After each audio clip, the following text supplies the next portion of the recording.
Alors en fait, je voulais vous parler, je vais essayer de faire vite, de la simplification administrative, qui est un sujet qui a été abordé par le Conseil économique, social et environnemental, donc que je représente aujourd'hui devant vous.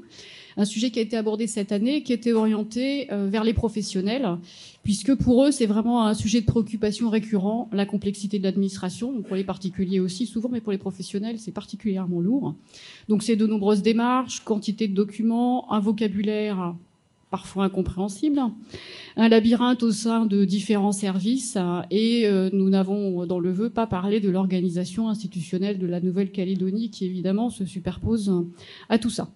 Alors la simplification administrative, c'est une série de mesures pragmatiques et concrètes destinées à faciliter les relations entre l'administration et ses usagers. Une fois qu'on a dit ça, on pourrait dire on a tout dit, mais ça veut dire quoi? Ça veut dire supprimer des documents ou des procédures superflues, harmoniser les modalités et les délais administratifs, développer l'e-administration, clarifier le langage utilisé et, j'allais dire, au-dessus de tout ça, avoir une certaine lisibilité dans le droit qui s'applique et puis pouvoir l'évaluer pour éventuellement revoir ce qui ne fonctionne pas.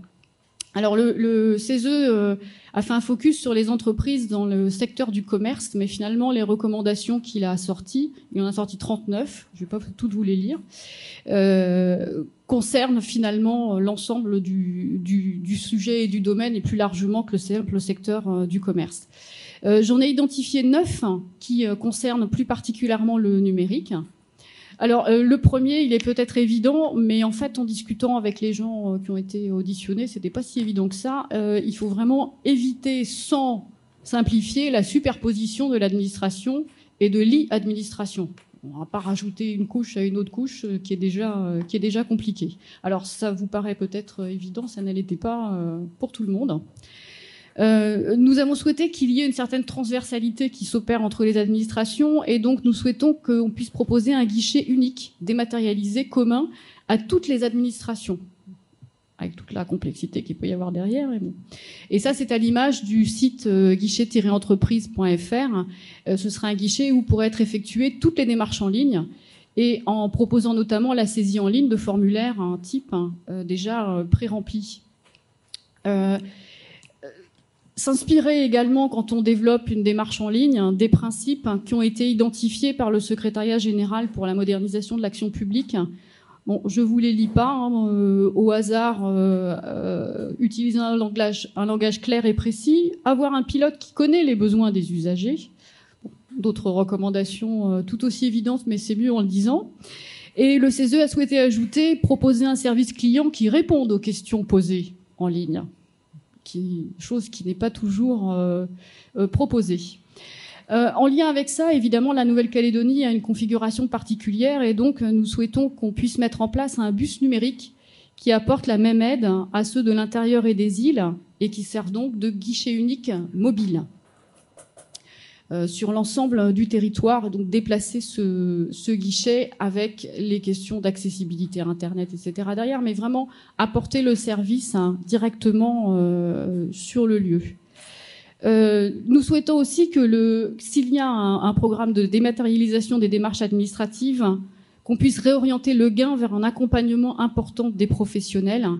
On a parlé il faut pallier le manque de compétences et donc il faut que ce gain qui puisse être fait, puisse vraiment aider les professionnels à gagner en compétences, donc réorienter ce gain en termes de pédagogie, d'équipement, de possibilités d'accès. Par ailleurs, continuer quand même à offrir des voies alternatives aux e-services. Il ne faudrait pas qu'on ait simplement des e-services pour tout le monde et pas de possibilité pour les personnes qui existent malgré tout, pour les entreprises, y compris les toutes petites entreprises, de pouvoir continuer à accéder à l'administration. Enfin, tout un volet que vous avez déjà plus ou moins évoqué, mais important pour le CESE, qui est assurer la protection des données des usagers.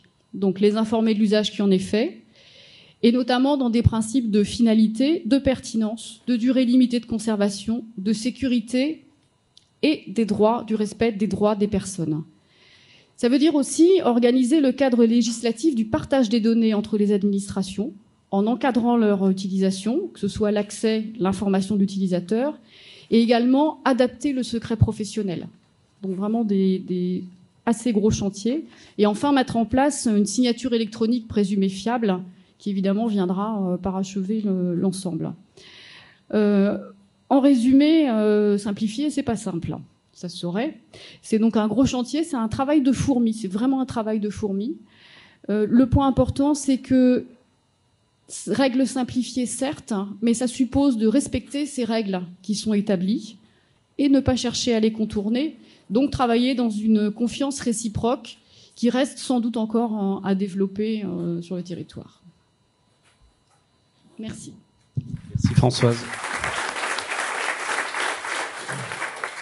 Finalement, avant de passer aux questions, on a vu que vous appeliez de vos vœux la transformation digitale de l'administration. Et on sait que toute transformation, et on a eu un exemple ce matin, c'est de lourds chantiers pour plus de gains de compétitivité. Et finalement, l'administration peut être aussi un formidable moteur d'innovation sur le territoire. Quelques questions dans l'Assemblée, qui est fort nombreuse sur un vendredi après-midi. Il va y avoir, je pense, des micros qui vont vous parvenir, ou si vous avez une voix suffisamment forte pour vous lancer. Madame.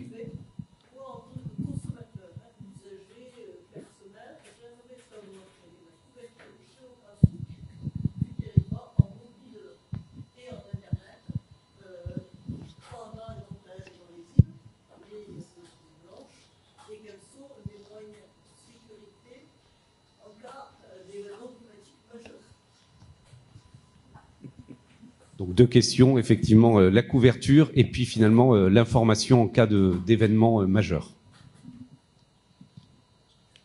Oui. Oui, il marche. Couverture de la population, je l'ai dit à peu près 98%. Couverture géographique, alors je l'ai pas là en tête, mais il est sûr qu'aucun opérateur dans aucun pays du monde n'assure 100% de la couverture mobile ou fibre ou autre de ces réseaux. La carte de couverture est sur le site OPT, on la complète à chaque fois qu'il y a des extensions. Aujourd'hui, je dirais que, alors, j'ai pas en tête, je pense qu'en couverture géographique, on doit être à peu près à 80% de couverture géographique. Vous avez toute la zone sud qui est isolée. Il est certain que l'OPT n'ira pas couvrir ces zones pour des besoins de sécurité. Une chose est sûre, alors c'est peut-être choquant tel que je vais le dire, mais le mobile n'est pas un outil de sécurité. On accompagne la sécurité là où il y a des populations avec la couverture mobile. On couvre par exemple le parc des Grandes Fougères qui n'était pas entièrement couvert. Donc on assure cette couverture progressivement. Et vous voyez, quand je vous indique que 98% de la population est couverte, chaque dixième de pourcentage supplémentaire à aller chercher, vous voyez que c'est dans des zones de plus en plus isolées, où il n'y a pas nécessairement de route, où il n'y a pas nécessairement d'énergie, avec toute la complexité que suppose déjà l'installation de la plateforme, et encore plus derrière son maintien en conditions opérationnelles. Mais on suit les demandes des collectivités, parc des Grandes Fougères, le fond de la vallée de Dimbéa. Par exemple, là, on travaille avec la commune de Dimbéa. Je sais qu'il y a des travaux de réhabilitation de la partie minière dans le fond de la vallée, de manière à donc aménager les sites, et on va profiter de ces travaux pour mettre une plateforme et installer une couverture mobile qui va pouvoir couvrir en partie la vallée, mais peut-être pas la totalité. Donc ces derniers mètres à gagner se font nécessairement, là encore, en collaboration avec les collectivités, se font avec des acteurs comme la SLN. Moi j'ai eu à travailler sur plusieurs projets avec la SLN, quand la SLN a des besoins aussi de couverture pour son activité économique, eh bien on en profite également pour apporter, parce qu'il y a toutes les infrastructures, parce qu'il y a l'énergie, etc., d'apporter la couverture supplémentaire aux populations ou aux zones qui sont un peu isolées. Voilà, donc c'est vraiment un travail de longue haleine sur les derniers mètres qui sont toujours les plus difficiles à accomplir. Merci Philippe. Il y avait une autre question juste au-dessus de madame. Merci Eric.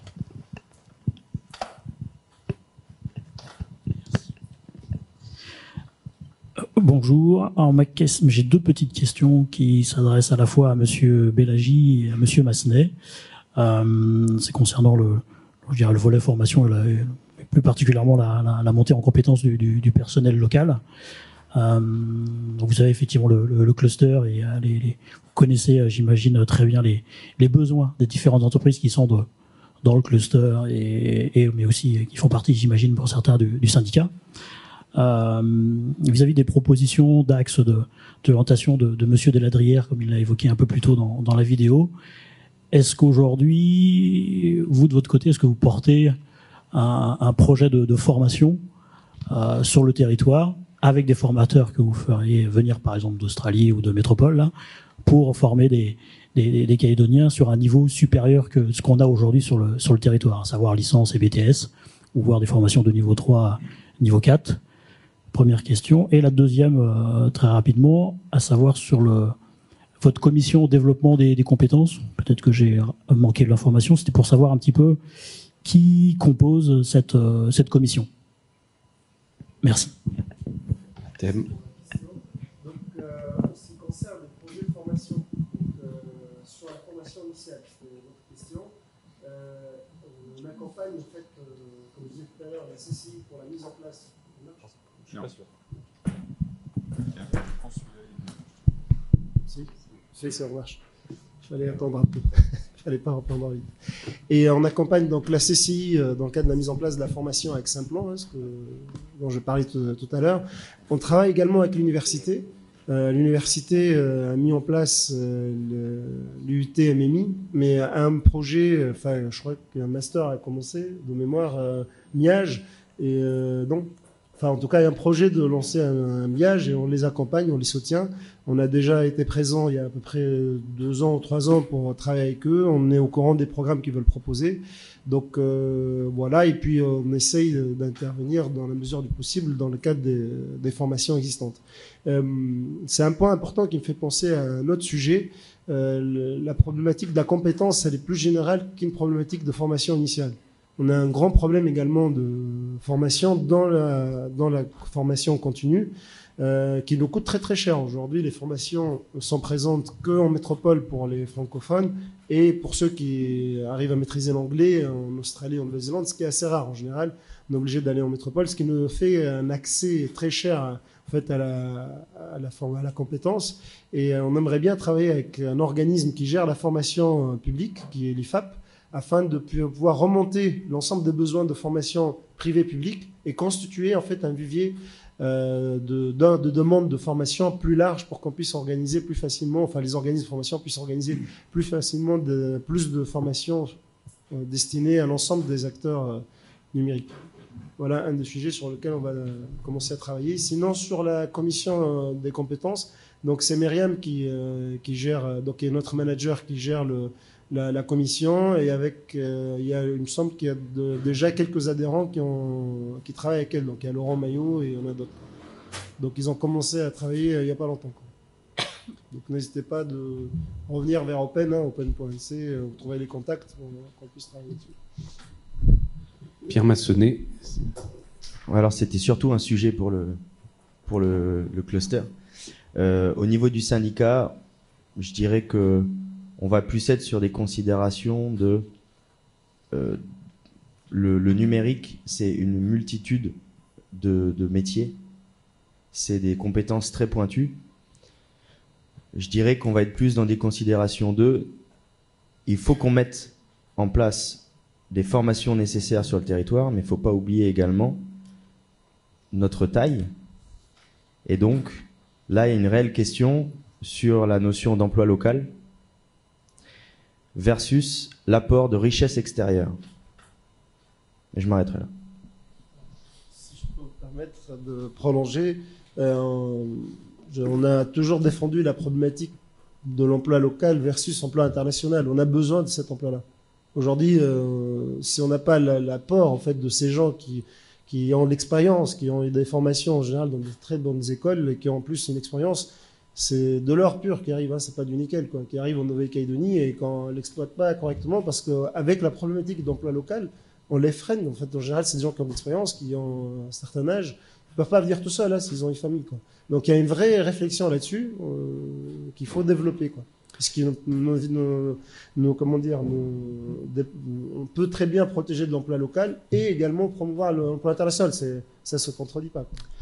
Merci à Thème et Pierre pour ces précisions. Et donc, vous voyez bien que tous les territoires sont en compétition pour essayer d'attirer ces talents et remplir finalement les besoins. Et je voudrais poser la question à Philippe Gervolino, même s'il n'était pas dirigé sur votre question, mais en tant que, on va dire, acteur majeur de l'économie numérique sur la Nouvelle-Calédonie, je pense, en tant que premier employeur également, il a quelque chose à nous apporter. Merci. Oui, effectivement. La problématique des ressources, et je me retourne vers mon directeur des systèmes d'information, Laurent Derrien, elle est commune pour l'ensemble des entreprises et des administrations en Calédonie.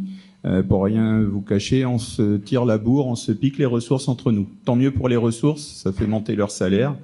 Voilà. Mais au final, c'est juste un jeu de chaises musicales aujourd'hui. Donc la pénurie, elle est là. Construire une filière de formation, et là, c'est pas l'université qui me contredira, c'est un travail de longue haleine. Il a été initié. On a des UTMMI, c'est la première, deuxième promotion. L'OPT a été parrain de la première promotion. Donc vous voyez qu'on est aussi, on a besoin, 2, on est présent dans le dispositif. Mais un DUT, c'est du bac+2. On va aller chercher maintenant des compétences aussi au-dessus. Dans des domaines généralistes qu'on connaît aujourd'hui, mais il faut aussi préparer l'avenir. Je le disais tout à l'heure, aujourd'hui, on va vers quoi? On passe des réseaux, d'ingénieurs réseau, vers du service. Développer des services, développer des API, etc. Ça, c'est nouveau. Et gérer de la donnée, data cruncher, data analyst, parce que la vraie valeur, elle est là, autour de l'IA, etc. L'IA, pour nous, c'est peut-être demain, pour d'autres, c'est déjà aujourd'hui. Il y a une pénurie mondiale sur ces domaines-là.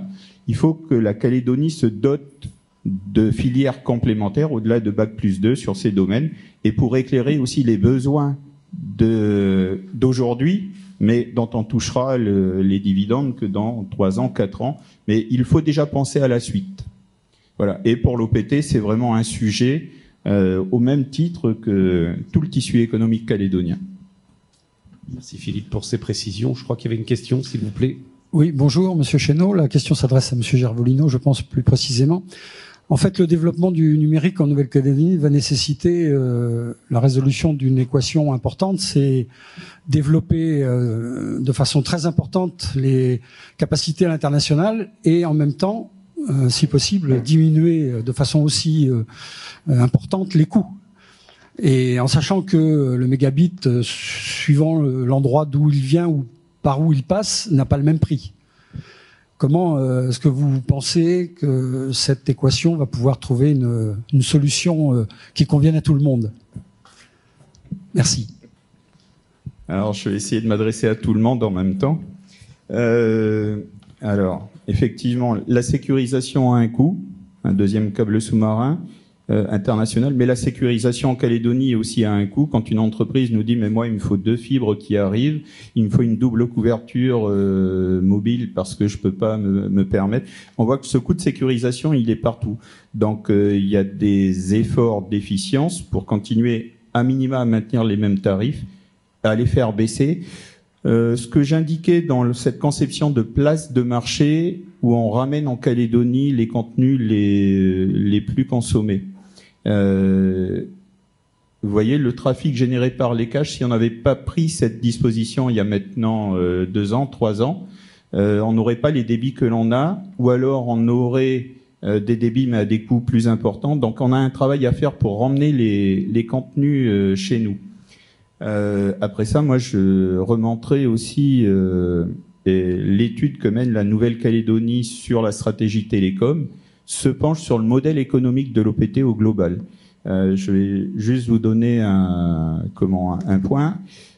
Si l'OPT pèse 40% dans l'ensemble de la valeur du numérique en Calédonie, les télécoms pour l'OPT c'est 90% de son chiffre d'affaires.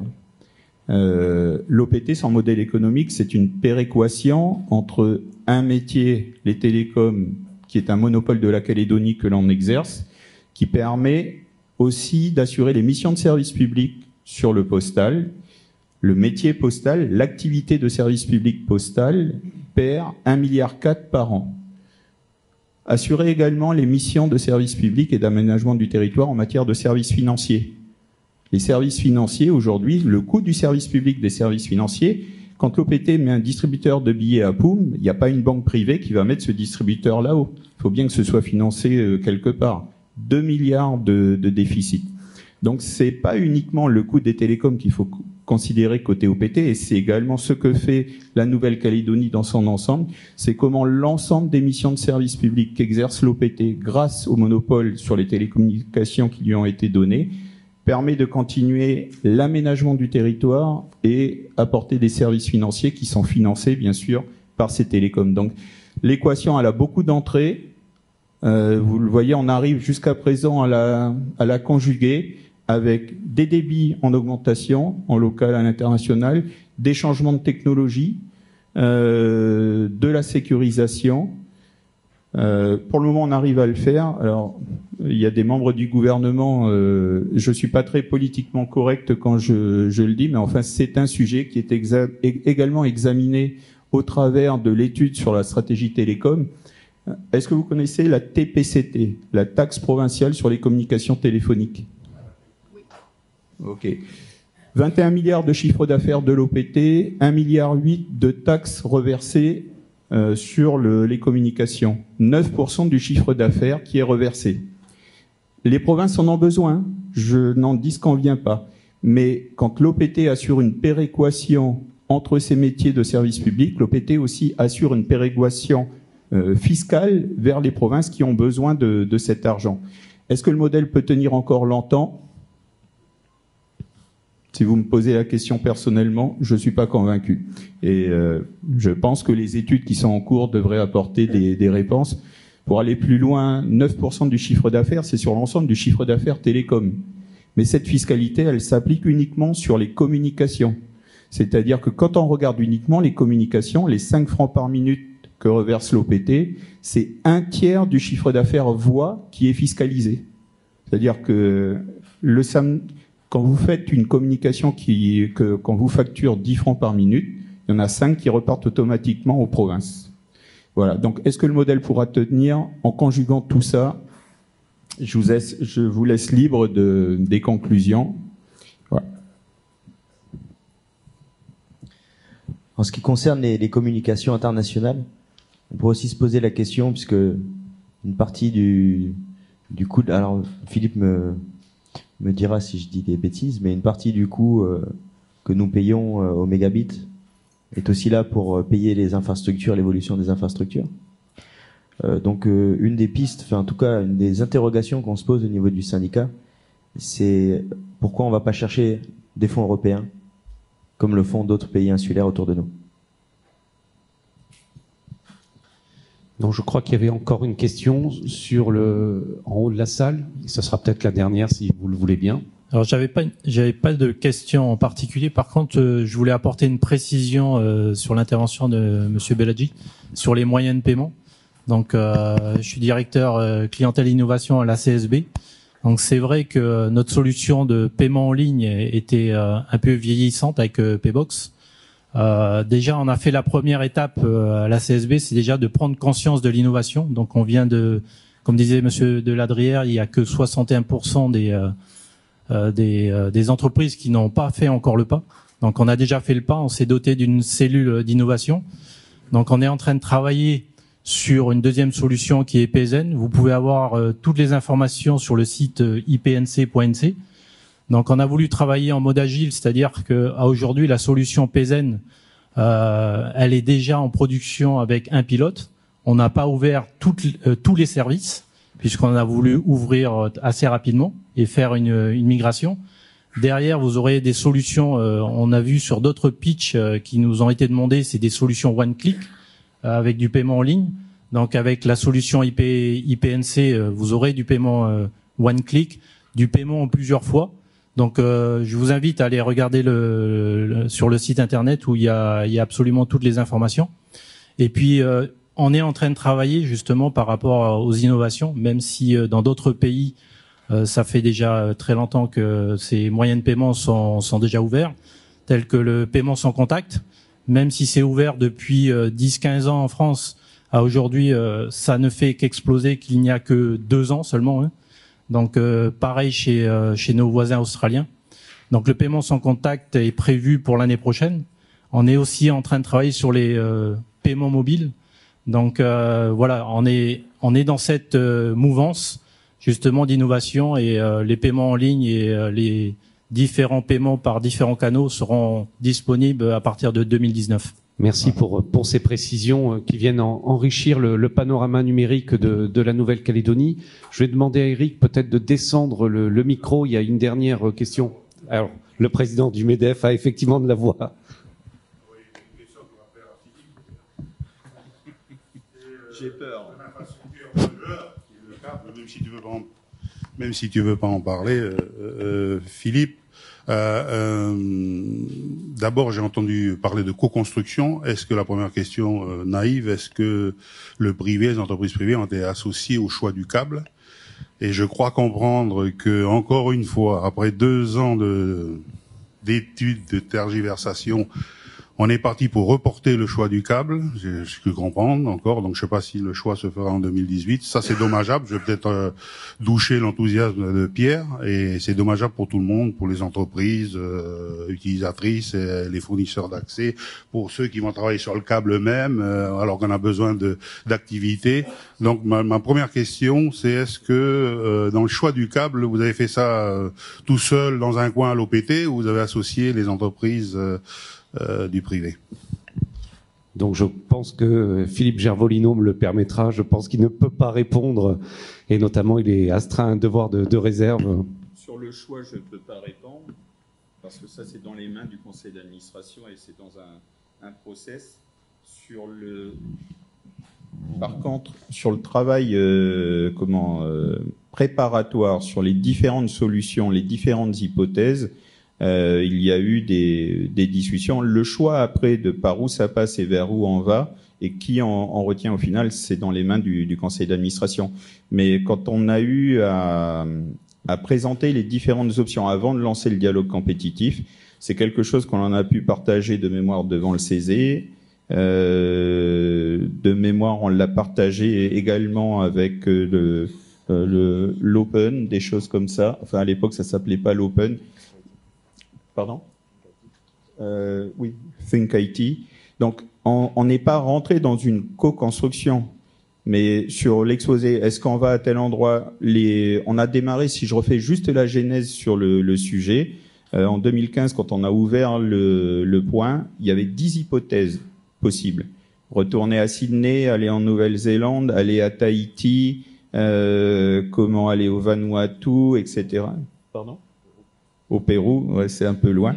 Donc ça s'est écrémé, ça a été exposé, ça s'est écrémé par décision devant notre conseil d'administration, mais une fois que le CA nous a dit il vous reste 2 options à considérer, soit un transpacifique, soit aller sur Fidji, là on avait la feuille de route de notre conseil d'administration et on est parti dans un dialogue compétitif dont les conclusions seront rendues d'ici la fin de l'année.